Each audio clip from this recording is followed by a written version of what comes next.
Assalamualaikum warahmatullahi wabarakatuh. Perkenalkan, nama saya Nadia Salsabila, NPM 1917051046 dari Universitas Lampung, jurusan Ilmu Komputer. Di video kali ini, saya akan menjelaskan tentang sistem bus dari mata kuliah pengantar organisasi komputer.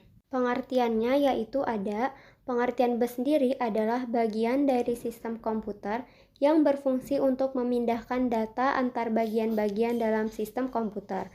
Data dipindahkan dari piranti masukan ke CPU, CPU ke memori, atau dari memori ke piranti keluaran.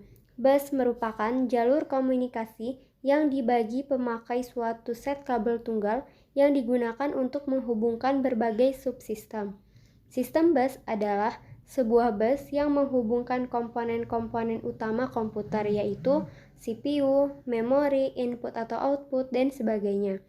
Sistem bus adalah penghubung bagi keseluruhan komponen komputer dalam menjalankan tugasnya. Selanjutnya yaitu bus sistem dapat dibedakan atas 3. Yang pertama, data bus atau saluran data. Yang kedua, address bus atau saluran alamat. Yang ketiga, control bus atau saluran kendali. Yang pertama yaitu data bus. Data bus adalah saluran yang memberikan lintasan bagi perpindahan data antara dua modul sistem.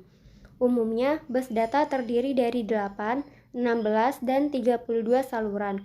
Jumlah saluran diaktifkan dengan lebar bus data, karena pada suatu saat tertentu, masing-masing saluran hanya dapat membawa 1 bit.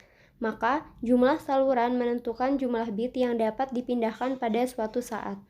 Lebar bus data merupakan faktor penting dalam menentukan kinerja sistem secara keseluruhan. Yang kedua yaitu address bus. Address bus adalah menandakan sumber atau tujuan data pada bus data. Misalnya, bila CPU akan membaca sebuah word data dari memori, maka CPU akan menaruh alamat word yang dimaksud pada saluran alamat. Lebar bus alamat akan menentukan kapasitas memori maksimum sistem.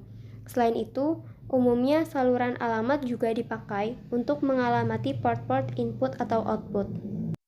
Selanjutnya ada control bus. Control bus adalah mengontrol akses ke saluran alamat dan penggunaan data. Sinyal-sinyal kontrol melakukan transmisi baik perintah maupun informasi pewaktuan di antara modul-modul sistem. Control bus digunakan untuk menspesifikkan sumber dan tujuan data pada bus data, dan juga digunakan untuk mengirim alamat word pada memori yang akan diakses CPU. Selanjutnya yaitu jenis-jenis sistem bus. Yang pertama, dedicated bus. Suatu saluran bus dedicated secara permanen diberi sebuah fungsi atau subset fisik komponen-komponen komputer. Sebagai contoh dedikasi fungsi adalah penggunaan alamat dedicated terpisah dan saluran data yang merupakan suatu hal yang umum bagi bus. Namun, hal ini bukanlah hal yang penting.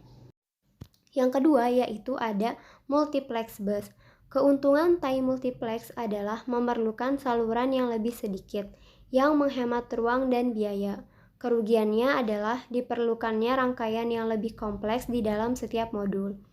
Selain itu, terdapat juga penurunan kinerja yang cukup besar karena event-event tertentu yang menggunakan saluran secara bersama-sama tidak dapat berfungsi secara paralel. Macam-macam bus terdiri dari 9, yaitu yang pertama, bus prosesor, kedua, bus AGP, ketiga, bus PCI, keempat, bus ISA, kelima, bus AISA, keenam, bus MCA, ketujuh, bus SCSI, kedelapan, bus USB, yang kesembilan yaitu bus 1394 atau Firewire. Cukup sekian penjelasan dari saya. Mohon maaf jika ada salah kata. Wassalamualaikum warahmatullahi wabarakatuh.